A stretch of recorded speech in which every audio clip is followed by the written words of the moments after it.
আজকাল তো পেপার পড়তে ইচ্ছে করে না, চারিদিকে খুন, আজে বাজে সব ঘটনা। জানি না কবে এই সমাজ সুস্থ হবে। আরে এখন কি আসতে পারে?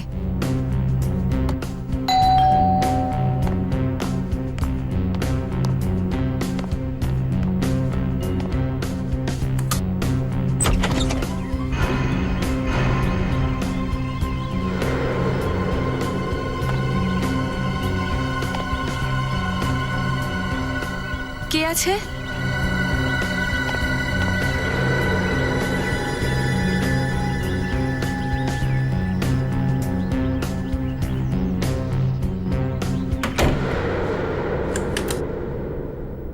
পার্সেল? অদ্ভুত তো, পার্সেলটা কুরিয়ার থেকে দিয়ে গেল আর সাইনও নিল না। দেখে তো অনেক পুরনো বলে মনে হচ্ছে। কে পাঠাতে পারে এটা আমায়? কি আছে এর ভেতরে?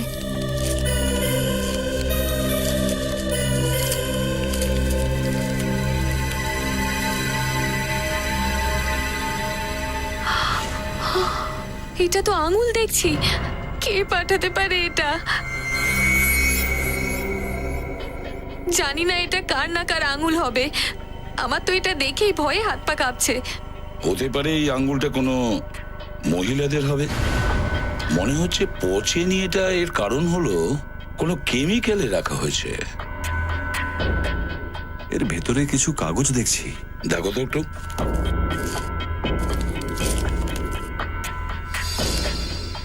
এখন তো শুধু আঙ্গুল পাঠালাম, যদি টাকা না পাই তো পরের বার এই লোকটার মাথা পাঠাবো। হুমকি দিয়েছে মানুষের মাথা কেটে পাঠাবে। মানুষের? তার মানে হলো এই আঙ্গুলটা কোনো মহিলার নয়, কোনো পুরুষের। ময়ূরী, তোমার বাড়ি থেকে কি কেউ কেউ কিডন্যাপ হয়েছে? কেউ কিডন্যাপ হয়নি স্যার, আমি তো একাই থাকি। আর আপনার স্বামী? ওনার মৃত্যু 5 বছর আগেই হয়েছে, হার্ট অ্যাটাক করে। ওনার মৃত্যুর পূর্বে কি ওনাকে কখনো কিডন্যাপ করা হয়েছিল? আগে না, কখনোই নয়। আর যখন ওনার মৃত্যু হয়েছিল তখন আঙুল সহ ওনার হাত ঠিকঠাক ছিল। তাহলে তোমাকে এই আঙ্গুলটা পাঠালো কে?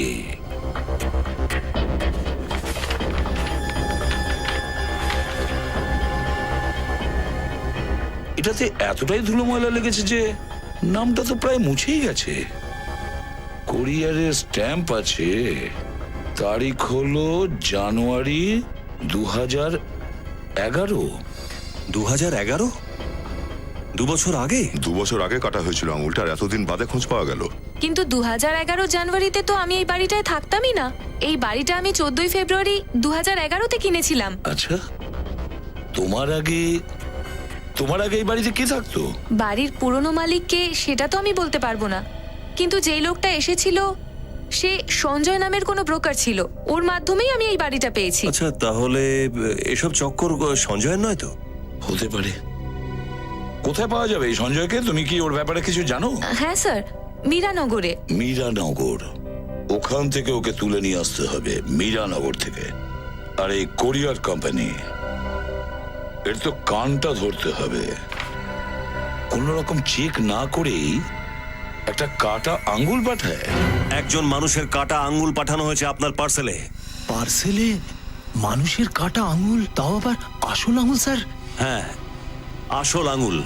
আর ওই পার্সেল এসেছে আপনার কুরিয়ারের মাধ্যমে। এটা কি করে সম্ভব হবে স্যার? আমরা তো সব পার্সেল চেক করে নিই।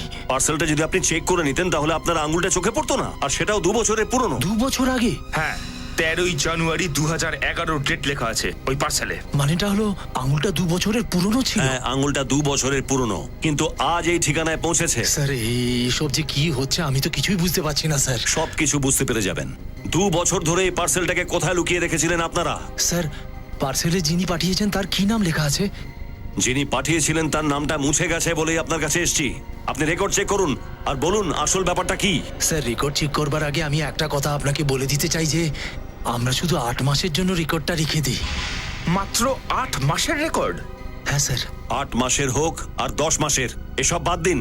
এবার বলুন এই পার্সেলটা তিলকনগরে কে নিয়ে গিয়েছিল? স্যার, তিলকনগর তো মোহন। মোহন, কোথায় যাচ্ছ? এদিকে এদিকে। তুই নিয়ে গেছিলি এই পার্সেলটা? হ্যাঁ স্যার, কিন্তু আমি কিছু করিনি স্যার।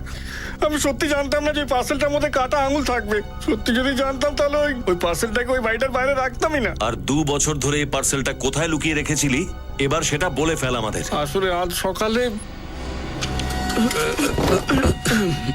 আরে মোহন, নিচের পার্সেলটা সরিয়ে ওটা উপরে তুলে দাও। হ্যাঁ সরাচ্ছি।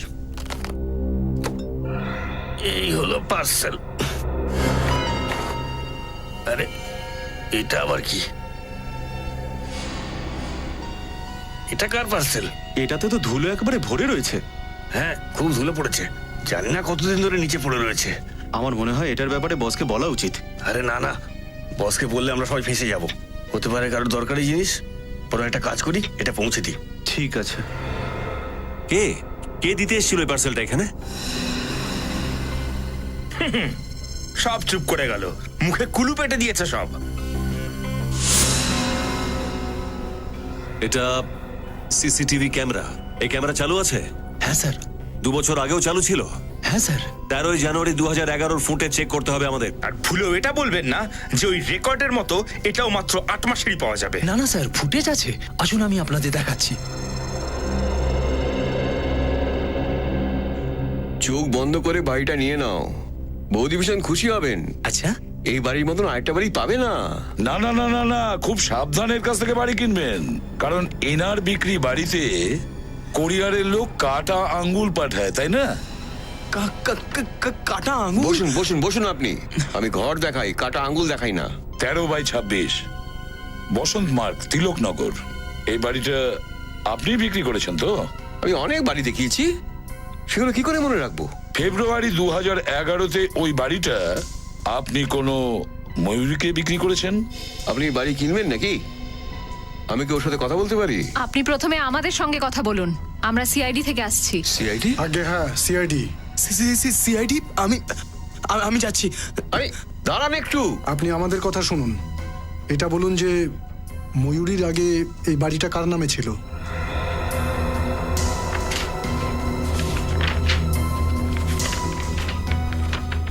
এই বাড়িটা মিতালি আর রণবীরের নামে ছিল। মিতালি আর রণবীর? তাহলে কি ওরা এই ফ্ল্যাটটা বিক্রি করেছে? হ্যাঁ। কেন? আসলে কি হয়েছে, হঠাৎ একদিন এলো আর বললো যে ওদের পয়সার খুব দরকার, এই জন্য আমি বিক্রি করে দিয়েছি। মিতালি আর রণবীরের এত কিসের টাকা পয়সার প্রয়োজন হয়ে পড়লো যে বাড়িটা বিক্রি করতে হলো? সেটাই তো। একটা কথা বলুন, এই বাড়িটা বিক্রি করার জন্য কি এরা দুজনেই এসেছিল, মিতালি আর রণবীর? রণবীর আসেনি স্যার। রণবীর আসেনি? তাহলে শুধু মিতালিই এখানে এসেছিল? আসলে ব্যাপারটা ছিল কি, রণবীর শহরের বাইরে ছিল আর মিতালি একলা এসেই সব কাগজপত্রে সই করে দিয়েছিল। সব কাগজেই মিতালি সই করেছিল।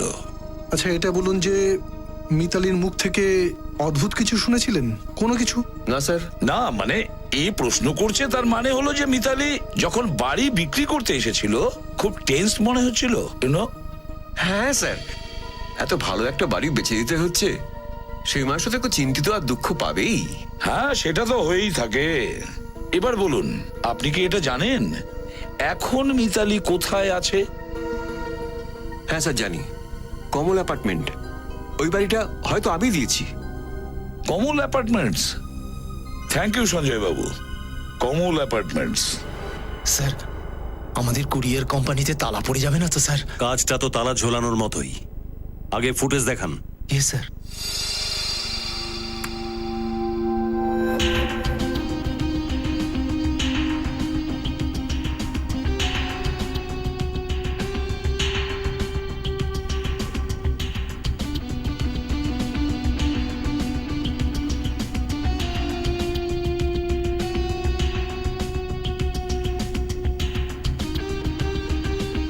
এটা তো সেই পার্সেলটা। পজ করুন। ও তুমি নিয়েছিলে সেই পার্সেলটা। কি নাম তোমার? স্যার কুনাল।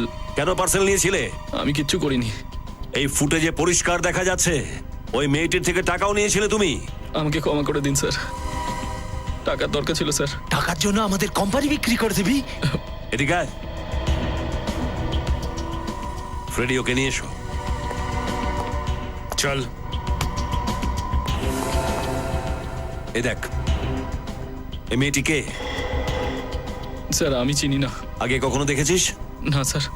জানিস না, চিনিস না, আর তার থেকে টাকা নিয়ে নিলি? হ্যাঁ, তোকে এর শাস্তি পেতেই হবে, বুঝতে পেরেছিস? আপনি এই মেয়েটার উপর জুম করুন তো। ইয়ে স্যার।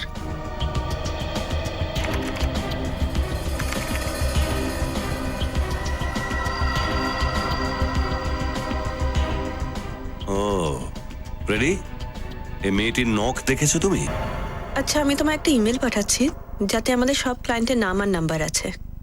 গত বছর আমাদের কোন ক্লায়েন্টের থেকে কত প্রফিট হয়েছে তার সব ডিটেলস আমায় ইমেল করো। হুম?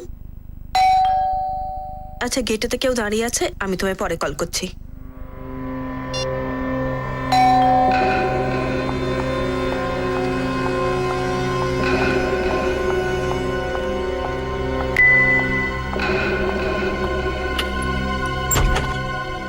এ কি আপনারা? আমি আপনাদের ঠিক চিনতে পারলাম না। কিন্তু আমরা আপনাকে চিনেছি। আপনি মিতালি না? হ্যাঁ, আমি তো মিতালি, কিন্তু আপনারা আমার নাম। আমরা সিআইডি থেকে আসছি। সিআইডি? সেই সিআইডি যারা অপরাধীদের ধরে শাস্তি দেয়? আপাতত তো আমরা সেই সিআইডিরই কথা শুনেছি। অন্য কোনো সিআইডিও আছে নাকি? ক্ষমা করবেন, কখনো ভাবিনি যে আমাকে সিআইডির সামনেও দাঁড়াতে হবে, তাই কনফিউজড হয়ে যায়। মিতালি দেবী, তারাই শুধু ঘাবড়ে যায় যারা কোনো অপরাধ করে থাকে। অপরাধ? আর আমি?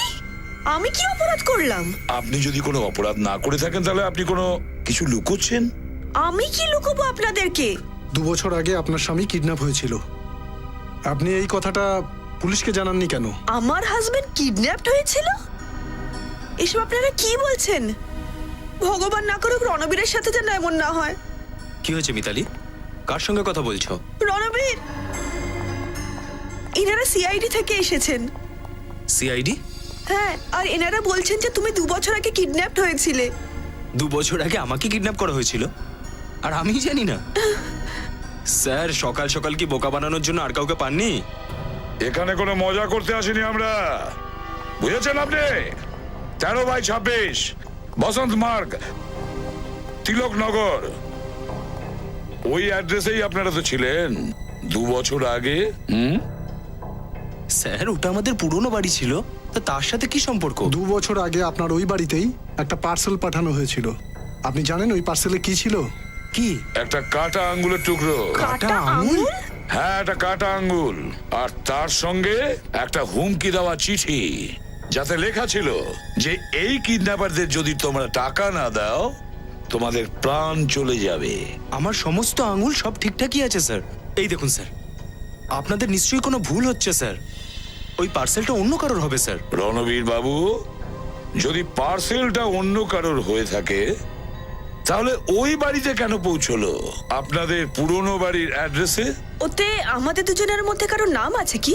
পার্সেল 2 বছর পুরনো ছিল, সেই জন্য ওর ওপর থেকে নামটা উঠে গেছে। তো ওখানে তো অন্য কারোরও নাম থাকতে পারতো। আর আপনারা 2011-র পার্সেলের কথা 2013-তে কেন বলছেন? সেটা এই কারণে, কারণ পার্সেলটা আজকে পৌঁছেছে আপনাদের পুরনো বাড়িতে। কি? 2 বছর আগেকার পার্সেল আজকে এসেছে? তা স্যার, আপনারা কুরিয়ারের লোকদের জিজ্ঞেস করুন না যে পার্সেলটা আজকে কেন এসেছে, আর কে পাঠিয়েছে, কার জন্য পাঠিয়েছে। সেটা তো আমরা জেনেই নেব কোরিয়ার কোম্পানির কাছে। কিন্তু একটা কথা বলুন, ওই বাড়িটা আপনারা কেন বিক্রি করেছিলেন? স্যার, আপনি কি বলতে চাইছেন? এই অপরাধে আমরাও যুক্ত? আপনি এর সাথে যুক্ত আছেন কিনা এটা তো তখনই জানতে পারবো না, যখন আপনি আমাদের প্রশ্নের উত্তর ঠিক ঠিক দেবেন। স্যার, আমার বিজনেসে লস হয়েছিল, সেই জন্যই আমরা ওই বাড়িটা বিক্রি করে দিই, যাতে লোনটা শোধ করতে পারি। তাই জন্য আমাদের এই বাড়িতে এসে থাকতে হয়। ও সচিন, মানে এই বেচারিরা ব্যবসায় এতটাই লস খেয়েছেন যার জন্য এই বেচারি দুজন এই ছোট্ট বাড়িতে থাকতে শুরু করেছেন, তাই না? এই ছোট বাড়িতে। ওটা আসলে আচ্ছা রণবীর বাবু, আপনি কিসের বিজনেস করেন? স্যার, আমার ইম্পোর্ট এক্সপোর্টের বিজনেস, আর যখন থেকে আমরা এই বাড়িতে এসেছি সেটা ভগবানের দয়াতে ভালোই চলছে, তার জন্য। লাকি বাড়ি, তাই না? লাকি বাড়ি। Yes sir. আচ্ছা মিতালি দেবী, আপনি কি কাজ করেন? আসলে আমি RM কল সেন্টারের বস, লাস্ট 3 বছর ধরে। কল সেন্টারের বস এই মিতালি দেবী গত 3 বছর ধরে? দারুণ ব্যাপার। ঠিক আছে, আর আপনাদের তো প্রয়োজন আমাদের পড়বেই, আবার দেখাও হবে আপনাদের সাথে। স্যার এই রণবীর মিথ্যে বলছে না তো? কাঁটা আঙ্গুলের কথাটা ওকে কিছু বলতে না বলতেই ও আগেই হাত তুলে দিল। রণবীর কিছু জানে নিশ্চয়ই, আর সেই জন্যই বোধহয় ওকে কিডন্যাপ করা হয়েছে। আর যেখানে ওকে লুকিয়ে রাখা হয়েছিল সেখান থেকে ও কোনোভাবে কারোর আঙুল কেটে পাঠিয়ে দিয়েছে। আর যখন পুরো ব্যাপারটা ঠান্ডা হয়ে গেল, তারপরেই এই হাজব্যান্ড ওয়াইফ রণবীর আর মিতালি ওদের বাড়িটা বিক্রি করলো। আর তারপর যার আঙ্গুলটা কেটে পাঠানো হয়েছিল এরা নিশ্চয়ই ওর বাড়ি থেকে মুক্তিপণের টাকাও চেয়েছিল। কিডন্যাপ যখন করেছিল টাকা নিশ্চয়ই চেয়েছিল। এরা দুজন কিছু না কিছু জানে। আসলে এরা ভাবতে পারেনি যে 2 বছর বাদে পার্সেলটা হঠাৎ আমাদের হাতে পড়বে। ওই পার্সেলটা ময়ূরীর বাড়িতে একটা মেয়ে পাঠিয়েছিল দয়া। তার মানে কিডন্যাপ করেছিল কোনো মহিলা? হ্যাঁ, সিসিটিভি ক্যামেরার ফুটেজে ওই মেয়েটার মুখটা তো দেখতে পেলাম না, কিন্তু ওর হাতটা দেখতে পেয়েছি। আর ওর নখগুলো খুবই ইন্টারেস্টিং ছিল। কি এমন ছিল ওর নখে? নখগুলো খুব সাজানো গোছানো ছিল। নখগুলোতে নেইল আর্ট করা ছিল। Nail art? হ্যাঁ স্যার, রং বেরঙের নেল আর্ট, লাল আর সবুজ রং লাগিয়ে রেখেছিল নিজের নখে, আর তার উপর সাদা রঙের ডিজাইন করা ছিল। স্যার মিতালির নখেও কিন্তু নেল আর্ট আছে। তাহলে এসব মিতালি আর রণবীরের চক্কর নয় তো? টাকার কেলেঙ্কারি? কিন্তু আঙুলটা তো আসল। কোনো জীবিত সজ্ঞান লোকের আঙুল কাটা হয়েছে। জানে না এখনো সে বেঁচে আছে কিনা। 2 বছর পর তবুও দেখতে তো হবেই। শ্রেয়া, একটা কাজ করো, এই মিতালি শ্যামনগরে থাকে, খোঁজ নিয়ে দেখো 2 বছর আগে শ্যামনগরে কেউ কিডন্যাপ হয়েছিল কিনা। স্যার এই পার্সেল যেই বাড়িটাতে এসেছিল সেখানে একটা মেয়ে থাকে, ময়ূরী। যারা আগে ওই বাড়িতে থাকতো সেখানেও একটি মেয়ে ছিল, মিতালি। আর ওই মিতালি নিজের নখের ওপর নেইল আর্ট করিয়েছিল। আর যেই পার্সেলটা পাঠিয়েছে সেও একজন মহিলাই, আর তার নখের উপরেও নেইল আর্ট করানো আছে। আর এই যে এই লোকটা রণবীর, ওর সব আঙুলই ঠিক আছে। স্যার পেয়ে গেছি। 2 বছর আগে শ্যামনগর থেকে রিতেন নামের একটা লোক উধাও হয়েছিল। রিতেন?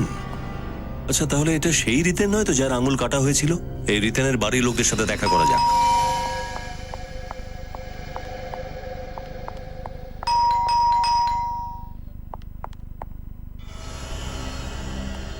হ্যাঁ বলুন। এটা রিতেনের বাড়ি তো? আগে হ্যাঁ, কিন্তু উনি তো এখানে নেই। আমরা জানি 2 বছর আগে। আপনারা জানেন? আপনারা কারা? আমরা সিআইডি থেকে এসেছি। এসিপি প্রদ্যুমান নাম আমার। ও সিআইডি থেকে? স্যার আমার নাম স্নিগ্ধা, রিতেনের স্ত্রী। স্যার রিতেনের ব্যাপারে কিছু জানা গেল? স্নিগ্ধা, সরি, কিন্তু রিতেনের ব্যাপারে আমরা এখনো কিছু জানতে পারিনি। হ্যাঁ, একটা আঙ্গুল পেয়েছি আমরা। আমি বলতে চাইছি কোনো পুরুষ মানুষের কাটা আঙ্গুল। কাটা আঙ্গুল? আগে আচ্ছা, ওই কাটা আঙ্গুলটা রিতেনের নয় তো?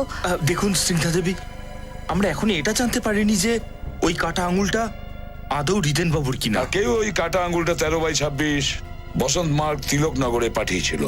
13/26 বসন্ত মার্গ? কিন্তু এর সাথে রিতেনের কি রিলেশন? ওই অ্যাড্রেসে মিতালি আর রণবীর এরা দুজনে থাকতো। আপনি কি এদের দুজনকে চেনেন, নাকি আপনি কখনো এদের দুজনের নাম শুনেছেন? আপনি ওই মিতালি কুমারের কথা বলছেন না তো? হ্যাঁ, সেই মিতালি কুমার। মিতালি কুমার তো রিতেনের বস। রিতেন ওনারই কল সেন্টারে কাজ করতো। রিতেন মিতালির সঙ্গে কাজ করতো, আর মিতালি রিতেনের বস ছিল? একদমই তাই। হ্যাঁ শাহরুখে। আচ্ছা, ও ঠিক আছে, কোনো ব্যাপার না। Thank you. আমি একটু পরে তোমাকে ফোন করছি। ওকে। স্নিগ্ধা আমাদের ফরেন্সিক ল্যাব থেকে ফোন করেছিল। ওই যে কাটা আঙ্গুলটা, ওই আঙ্গুলটা যে পুরুষের, ও ডায়াবেটিসের রোগী ছিল। ডায়াবেটিস? হ্যাঁ, ডায়াবেটিস। হে ভগবান, তার মানে ওই আঙ্গুলটা রিতেনেরই। হ্যাঁ, তার মানে রিতেনের ডায়াবেটিস ছিল। যদি ওই কাটা আঙ্গুলটা রিতেনের হয়ে থাকে, তাহলে ওটা মিতালির পুরনো অ্যাড্রেসে কেন পৌঁছলো? এই মিতালিকে অনেকগুলো প্রশ্নের উত্তর দিতে হবে। কমিউনিকেশন। যখনই তোমরা নিজের ক্লায়েন্টের সাথে ফোনে কথা বলবে, তখন ওনারা যেন তোমাদের সব কথা বুঝতে পারেন। কমিউনিকেশনই সবকিছু। এবার আমাকে কে বলবে কমিউনিকেশনের মানেটা কি? ম্যাম, কমিউনিকেশনের মানে একে অপরের সাথে কথা বলা। ভুল। কথা বলা মানে কনভারসেশন। কমিউনিকেশনটা কাকে বলে? কে বলবে? ম্যাম কমিউনিকেশন মানে হলো সত্যি কথা বলা। কমিউনিকেশন মানে হলো সত্যি কথা বলা, পুরো সত্যি, কোনো দ্বিধা ছাড়াই। তাই তো মিতালি দেবী? আপনারা আবার? What a surprise! কেন এসেছে? আমাদের এখানে আসার কারণটা আপনি সবার সামনেই শুনতে চান নাকি? তোমরা প্লিজ যাও।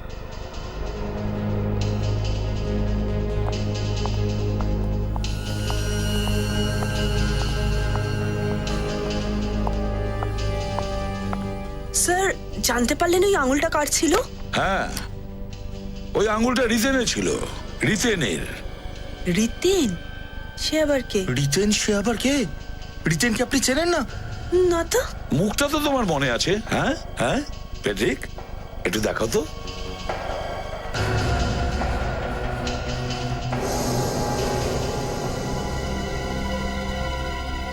এবার কিছু মনে পড়ছে কি? এ না, মনে পড়ছে না? ঠিক আছে, আমি মনে করাচ্ছি। এ সেই রিতেন যে 2 বছর আগে এখানেই কাজ করত, এই কল সেন্টারে তোমার সঙ্গে। হ্যাঁ হ্যাঁ হ্যাঁ স্যার, এবার মনে পড়েছে আমার। তাই আমি ভাবছিলাম এই চেহারাটা এত চেনা পরিচিত লাগছে কেন। হ্যাঁ রাইট, এ তো আমাদের অফিসে কাজ করতো। দেখুন কি তাড়াতাড়ি মনে পড়ে গেল স্যার। মিতালি ম্যাডাম, বুঝলেন তো, একেই বলে কমিউনিকেশন। 2 বছর হয়ে গেছে ও অফিস ছেড়েছিল, তাই আমি ওর নাম আর মুখটা ভুলে গিয়েছিলাম। ওরই আঙুল ছিল ওটা? হ্যাঁ, ওকেই প্রথম কিডন্যাপ করা হয়, তারপরে ওর আঙ্গুল কাটা হয়, আর ওই আঙ্গুলটাকে পার্সেল করে কোরিয়ারের মাধ্যমে তোমার বাড়িতে পাঠানো হয় টাকার জন্য। টাকার জন্য? কিন্তু আঙুল তুমি পাঠিয়েছিলে না? আমি? তুমি আর তোমার স্বামী রণবীর। স্যার, এটা আপনারা কি বলছেন? আমরা এরকম কাজ কেন করব? যে কোরিয়ার কোম্পানি থেকে পার্সেল করে পাঠানো হয়েছিল, ওই কোম্পানির সিসিটিভি ফুটেজে ক্লিয়ার দেখা যাচ্ছে যে মেয়েটা ওই আঙ্গুলটাকে পার্সেল করতে দিয়েছিল, ওই মেয়েটার আঙ্গুলের নখ তোমার আঙ্গুলের নখের মতনই, হুবহু তোমার নখের মতন, নেইল আর্ট করে। স্যার, এইরকম লোক তো না জানি আরো কত মেয়ের আছে। তার মানে এটা তো নয় যে এইসব কাজ আমি করেছি। আমি কখন বললাম এই সব কিছু তুমি করেছো? স্যার, এই রিতেনকে যেই কিডন্যাপ করে থাকুক না কেন, সে নিশ্চয়ই খুব বড় আনাড়ি। সেটা কিভাবে স্যার? তার কারণ যদি এই কিডন্যাপিংটা শুধুমাত্র টাকার জন্য করা হয়ে থাকে, তাহলে কোনো ধনী ব্যক্তিকে কিডন্যাপ করতে পারতো। রিতেন তো খুব বেশি হলে মাসে 50-60 হাজার টাকা রোজগার করতো। সেটাই তো। স্যার আমার মনে হয় এই মিতালি এখনো আমাদের থেকে কিছু লুকোচ্ছে। একটা কাজ করো, মিতালির ফোন রেকর্ডস বের করো 2011-র, যেদিন রিতেন মিসিং হয়েছিল, তখনই পুরো সত্যিটা বোঝা যাবে। Yes sir. স্যার, আমি আপনাদের বারবার বলেছি এতে আমি জড়িত নই। তাহলে আপনারা আমায় ডেকে কেন বিরক্ত করছেন?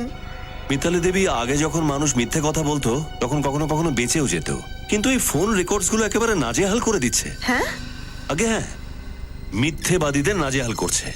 মিতালি, তুমি বলেছো যেদিন রিতেন নিখোঁজ হয়েছিল ওই দিন ও অফিসেই আসেনি, হ্যাঁ আর তুমি ওর সাথে দেখাই করনি। হ্যাঁ, এটাই সত্যি।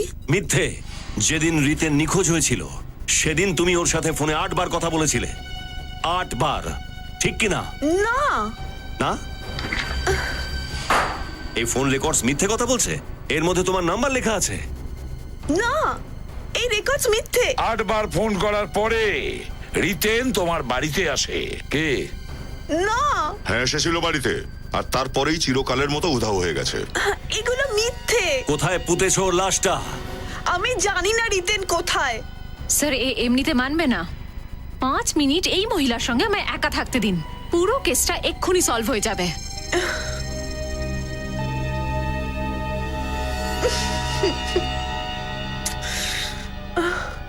আমি রিতেনকে কেন মারবো?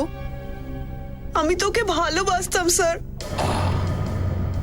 রক্তের ভালোবাসা না ভালোবাসায় রক্ত?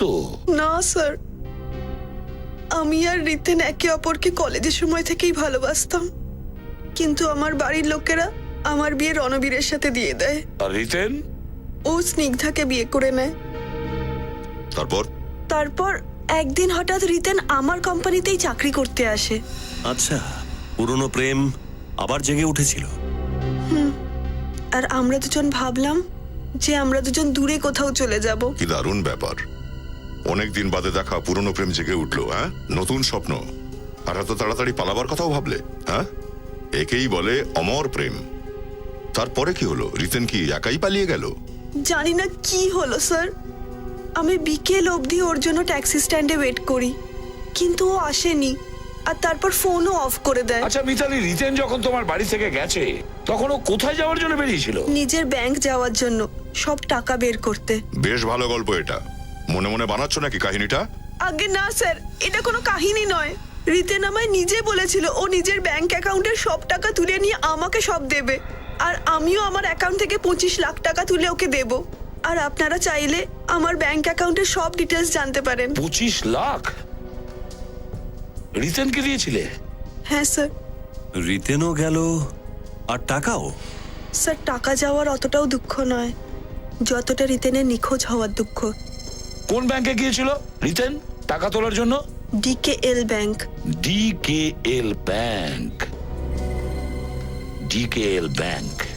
আসুন স্যার, আমি আপনাদেরই অপেক্ষা করছিলাম। স্যার, আসলে কথাটা হচ্ছে, আপনি যে কথাটা আমাদের ফোনে বলেছিলেন ওর মধ্যে একটু গন্ডগোল আছে স্যার। গন্ডগোল আছে? রিতেন তার নিজের অ্যাকাউন্ট থেকে 10 জানুয়ারি 2011-তে টাকা তুলেছিল তো? স্যার, শুধু 10 জানুয়ারি নয়, 2011 জানুয়ারির পুরো মাসে রিতেন একবারও এই অ্যাকাউন্ট থেকে টাকা তুলেনি। তার মানে রিতেন মিতালির বাড়ি থেকে ওর টাকা নিয়ে তো বেরিয়েছিল, যখন নিজের টাকা বার করতে হবে তখন গায়েব। স্যার, আমার মনে হয় না ও নিরুদ্দেশ হয়েছে, কারণ গত বছর 15 জুলাই 2012-তে এই অ্যাকাউন্ট থেকে টাকা তোলা হয়েছে। 15 জুলাই 2012? আগে হ্যাঁ। কত টাকা তুলেছিল? পুরো 3 লাখ স্যার। 3 লাখ টাকা? আর এই পুরো টাকাটা রিতেনই তুলেছিল তো? স্যার, সেটা জানি না, কিন্তু এখান থেকে টাকা তোলা হয়নি। তাহলে কোথা থেকে তুলবে? স্যার, আমাদের পুনা ব্রাঞ্চ থেকে টাকা তোলা হয়েছে। পুনের ব্রাঞ্চ থেকে? Yes sir. তাহলে এই কেসটা পুনে পর্যন্ত পৌঁছেছিল। তার মানে স্যার এই রিতেন পুনেতে লুকিয়ে বসে আছে। Excuse me. হ্যাঁ বলুন সারিকা। আচ্ছা, ও okay okay, thank you very much sir. হ্যাঁ, ডক্টর সারিকা ওই পার্সেল থেকে অ্যাড্রেস বের করে নিয়েছে, আর ওই অ্যাড্রেস পুনের। পুনের? হ্যাঁ স্যার, টাকাও তোলা হয়েছে পুনে থেকে, আর ওই কাটা আঙুলটাও পুনে থেকে এসেছে। তাহলে পুনে যাওয়ার ব্যবস্থা করো।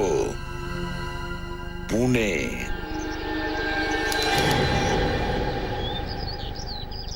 টাকাটা নিতেন উইথড্রল করেনি, টাকাটা মিতালি নামের কেউ একজন উইথড্রল করেছে। কি? হ্যাঁ স্যার। এই টাকাগুলো মিতালি উইথড্র করেছিল? হ্যাঁ স্যার, ওনার প্যান কার্ডের ফটোকপিও আছে আমাদের ফাইলে। কেউ যদি 50,000-এর উপরে টাকা উইথড্রল করে তাহলে আমরা তার প্যান কার্ডের জেরক্স রেখে দিই। এই দেখুন স্যার। প্যান কার্ডের ফটোকপি তো মিতালিরই। বিনীত, আমি একটা ব্যাপার বুঝতে পারছি না, মিতালি আমাদের কাছে সব কথা লুকোচ্ছে কেন? আমরা ওর সঙ্গে 3 বার দেখা করেছি, তাও সব কথা বলছে না কেন? কি কারণ হতে পারে? আমারও এই ব্যাপারটাই মাথায় ঢুকছে না স্যার। ও আমাদের কাছে এই ব্যাপারটা লুকালো কেন? আমার মনে হচ্ছে কেউ ওর উপর চাপ দিচ্ছে, না হলে ও এরকম করবে কেন? আর যদিও এটা করে তাহলে তো আমাদের প্রথম সন্দেহ ওর উপর হবে। কেউ তো আছে যে চায় না যে মিতালি আমাদের সব সত্যি কথা বলুক, কারণ যদিও আমাদের সত্যি কথা বলে তাহলে সে ফেঁসে যাবে। হতে পারে স্যার। এখন আমাদের কাছে একটাই রাস্তা আছে, পুনের অ্যাড্রেস। ওখানেই গিয়ে দেখি।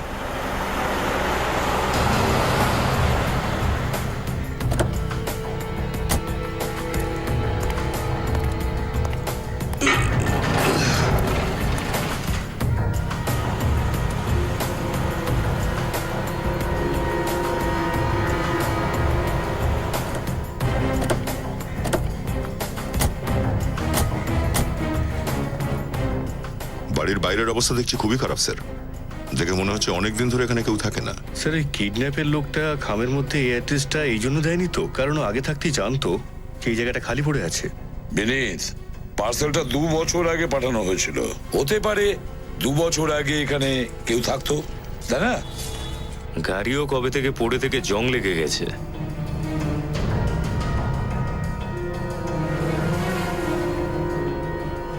এই বাড়ির মালিক বাড়িটা দেখাশোনার জন্য কোনো সিকিউরিটি গোছের কাউকে বা কোনো চাকর তো রাখতে পারতো। হ্যাঁ স্যার, এরকম জঘন্য অবস্থায় গাড়ি রেখে যেত না। কিছু না কিছু গন্ডগোল তো আছেই স্যার। হ্যাঁ স্যার, হতে পারে যে কিডন্যাপার এই রিতেনকে কিডন্যাপ করার পর তারপর এখান থেকে পালিয়ে যায় আর এখনো পর্যন্ত ফিরে আসেনি। হতে পারে, প্রতিবেশীদের কাছে জিজ্ঞাসাবাদ করতে হবে।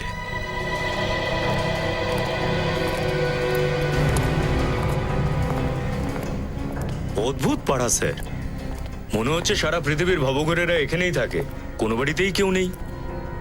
এখানে এগিয়ে গিয়ে দেখি, হয়তো ভেতরে কেউ আছে।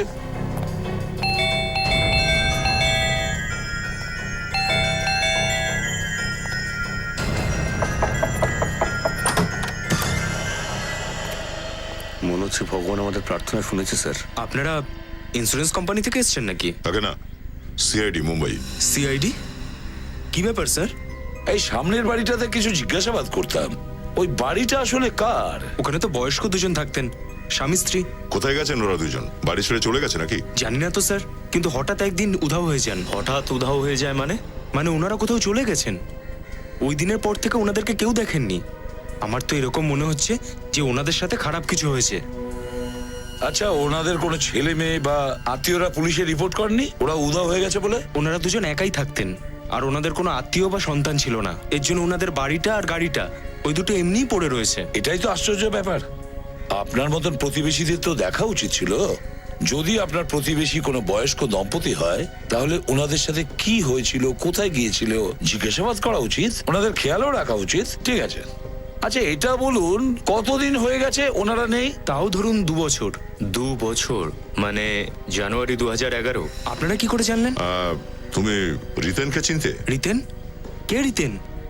ওই দুজন স্বামী স্ত্রীর উধাও হয়ে যাওয়ার পিছনে ওর হাত নেই তো? না না না, এই রিতেনই নিজে 2 বছর আগে উধাও হয়ে গেছে। আচ্ছা তোমার নাম কি? রমেশ। রমেশ, একটু মনে করে বলো, ভালো করে মনে করে বলো। আচ্ছা তোমার কি কোনো বিশেষ কথা মনে পড়ছে ওদের দুজনের ব্যাপারে? কেউ দেখা করতে আসতো ওরা উধাও হওয়ার আগে? হ্যাঁ স্যার, ওনাদের উধাও হয়ে যাওয়ার কিছুদিন আগে একটা ছেলে দেখা করতে এসেছিল। কে ছেলেটা? নাম তো ঠিক জানি না, কিন্তু 6-7 বছর আগে ওই ছেলেটাই ওনাদের বাড়িতে পেইং গেস্ট হিসেবে থাকতো। Paying guest? হ্যাঁ। তারপরে তারপরে কোথায় গেছে ও? তারপর অন্য শহরে ও চাকরি পেয়ে গেল, তারপরে ও এখান থেকে চলে গেল। মুখটা মনে আছে? স্কেচ করাতে পারবে? ক্ষমা করবেন, এই সব কিছু হয়েছে তাও অনেক দিন হয়ে গেছে, আমার ঠিক ওর মুখটা মনে নেই। কোনো ব্যাপার না, থ্যাংক ইউ ভেরি মাচ সাহায্য করার জন্য। Thank you. স্যার, সমস্ত গন্ডগোলই পেইং গেস্টটাই করেনি তো? হতে পারে তো, আর এটাও হতে পারে যে এই পেইং গেস্ট আর বয়স্ক দম্পতি তিনজনে মিলে এই কাজটা করেছে, তাই না? আচ্ছা ওদের বাড়িতে গিয়ে দেখি চলো।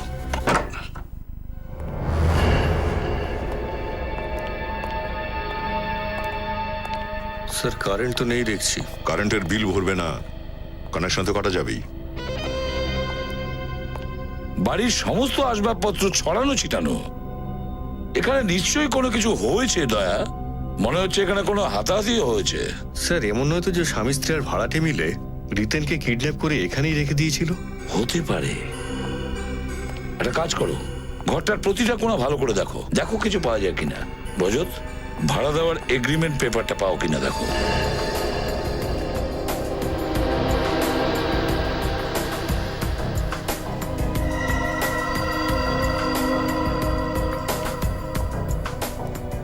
স্যার এই দেখুন স্যার, এই টাকা আর গয়নাগুলো পড়েছিল বেডরুমে।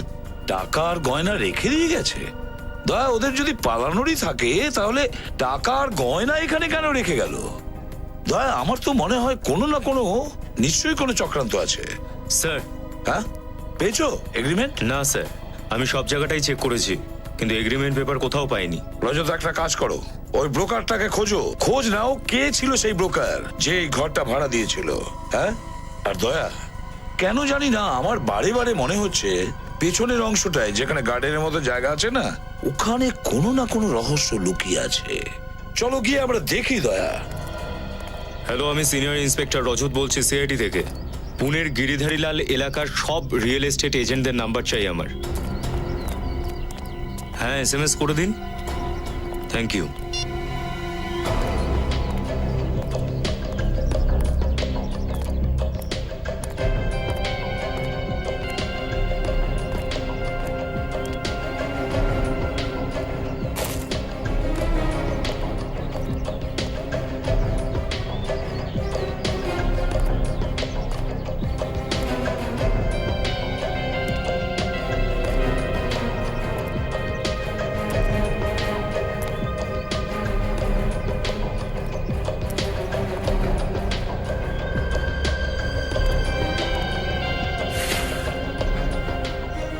দয়া, এই দেখো কোদাল এই ভেতরে ফেলা ছিল, একদম ভেতরে। কেন? এখানে আশেপাশে কোনো খোঁড়াখুড়ি হয়েছিল নাকি? হতে পারে। এটা কি?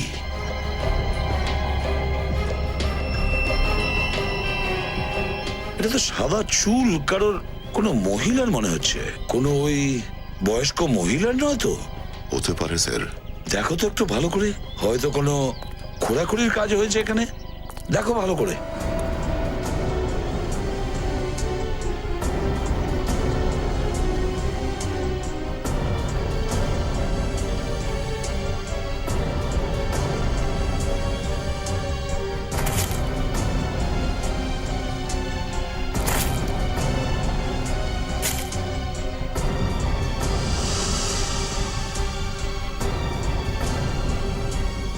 স্যার, স্যার এই দেখুন, এখানকার মাটিটা দেখে তো মনে হচ্ছে এখানে খোঁড়াখুড়ি হয়েছিল। আচ্ছা, যদি মাটির গর্তই হয়ে থাকে তাহলে খোঁড়াও হয়েছে। দেখো একটু ভালো করে খুঁড়ে দেখো ভেতরে।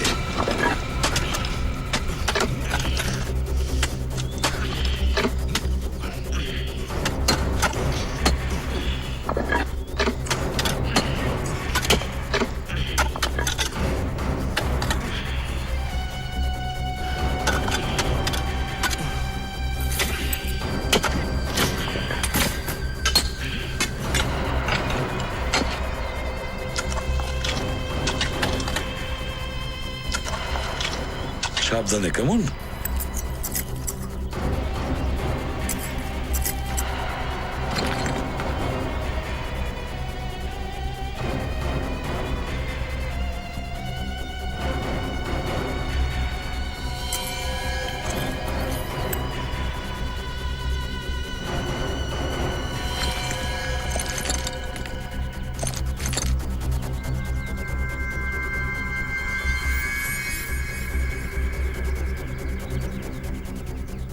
স্যার, কঙ্কাল দুটো দেখে মনে হচ্ছে যে এইটা কোনো পুরুষের আর ওইটা কোনো মহিলার। এই কঙ্কাল দুটো ওই বয়স্ক দম্পতির নয় তো?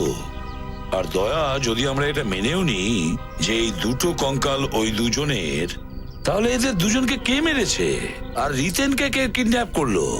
আমরা তো এটা ভেবে এগোচ্ছিলাম যে হয়তো এরা দুজনও ওই অপরাধের সঙ্গে যুক্ত ছিল। একটা কাজ করো, দুটো কঙ্কাল ফরেন্সিক ল্যাবে পাঠিয়ে দাও। সালুকে বলবে যে এদের দুজনের কঙ্কাল কি না। আরে সালুকে, তুমি এখানে কি করছো? হ্যাঁ, আমি এখানে মশা মাছি মারছিলাম তোমাদের এখানে, তোমরা না থাকার কারণে। স্যার, আমাদের এখানে মাছি থাকতেই পারে না।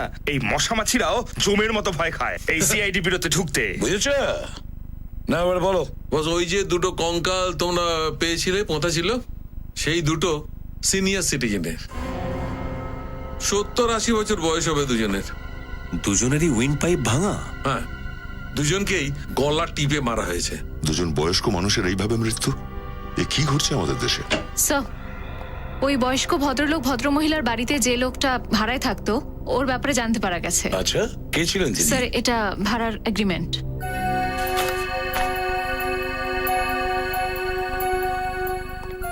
তাহলে ইনি সে? ইনি তাহলে সেই যিনি সব কিছুর মূলে আছেন? হ্যালো, তোমার সাথে দেখা করতে চাই। না, আমি কাল পর্যন্ত অপেক্ষা করতে পারবো না। আমি আজই দেখা করতে চাই। হ্যাঁ, এখুনি। রাইট, শোনো, আমি তৃষ্ণা রোডের কাছে তোমার জন্য ওয়েট করছি। তাড়াতাড়ি এসো, ওকে? হ্যাঁ, বাই। মনে হচ্ছে ওরই গাড়ি।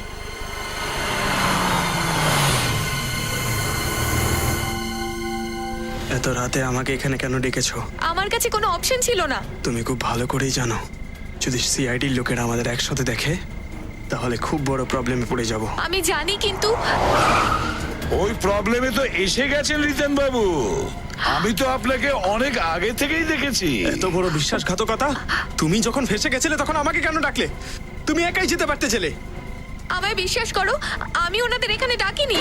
রিতেন, আমি সত্যি বলছি, আমার কথাটা তো শোনো। শ্রেয়া, এই মেয়েটাকে কিন্তু ছাড়বে না। Yes sir.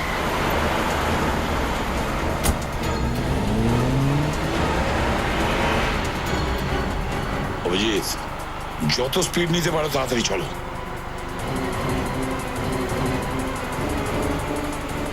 ওর টায়ার আমি পাংচার করছি।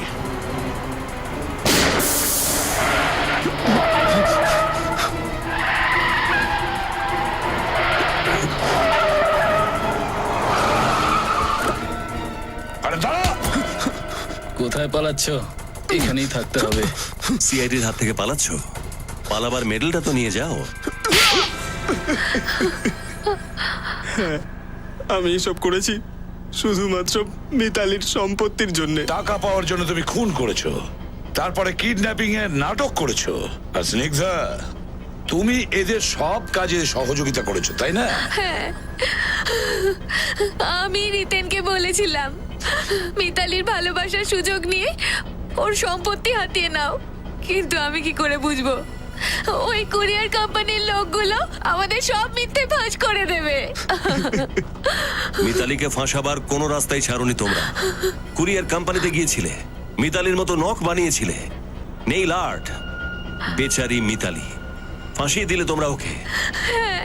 আমরা ভেবেছিলাম কখনো যদি ইনভেস্টিগেশন হয় তাহলে সব প্রমাণ মিতালির দিকেই যাবে, আমাদের কেউ সন্দেহ করতে পারবে না। আর রিতেন, তুমি জানতে যে মিতালি তোমাকে এতটাই ভালোবাসে যে তোমাকে বাঁচানোর জন্য অত টাকা জলের মতো নষ্ট করতে পারে। আর আমি এটাও জানতাম যে এই কথাটাও কাউকে বলবে না, কারণ সমাজ ওকে রণবীরের স্ত্রী হিসেবেই জানে। লজ্জা হওয়া উচিত তোমাদের, কারোর পবিত্র ভালোবাসার অনুভূতিগুলো নিয়ে এভাবে খেলার জন্য। আর রিতেন, তোমার তো সব আঙ্গুল ঠিকঠাক আছে। ওই আঙ্গুলটা কার ছিল, যেটা কাটা আঙ্গুল, যেটা পার্সেলে পাঠিয়েছিলে? জানি না স্যার ওটা কে ছিল। রাতে ফাঁকা রাস্তায় একজন যাচ্ছিল, আমি ওকে ধরে ওর আঙুল কেটে নিই আর তারপর ওকে মেরে ওর লাশ জঙ্গলে পুঁতে দিই। বেচারা ডায়াবেটিসের পেশেন্ট ছিল, বেফালতু মারা গেল। আমি এই জন্য মিথ্যে বলেছিলাম যে রিতেনের ডায়াবেটিস আছে, তাতে আপনারা ওকে মৃত ভেবে ইনভেস্টিগেশন বন্ধ করে দেন। হ্যাঁ, কিন্তু ভাড়ার এগ্রিমেন্টের পেপারটা আমাদের হাতে এসে গেছে, আর সেটা দিয়েই আমরা জানতে পারি যে রিতেন পুনেতে থাকতো পেইং গেস্ট হয়ে। তুমি ওই বুড়ো স্বামী স্ত্রীকেও মেরে ফেললে, যারা তোমাকে মাথা গোঁজার জায়গা দিয়েছিল। মিতালির থেকে টাকা নিয়ে আমি পুনের বাড়িতেও গেছিলাম, কারণ ওটাই একটা সুরক্ষিত জায়গা ছিল যেখানে আমাকে কেউ ধরতে পারবে না। কিন্তু দুঃখের বিষয়, ওরা আমাকে ফোনে কথা বলতে শুনে নেয় আর ওরা সবকিছু জেনে যায়। আর সেই জন্য তোমরা ওদের দুজনকেও মেরে দিয়েছো? হ্যাঁ, কি করতাম, আমি ভয় পেয়ে গেছিলাম। আমার মনে হয়েছিল যে আমার বানানো সব খেলা ভেস্তে যাবে। রিতেন আর স্নিগ্ধা, টাকার লোভে পড়ে নিরীহ 3 জনের প্রাণ তোমরা নিয়েছো। তোমাদের দুজনের তো ফাঁসি হবে, ফাঁসি।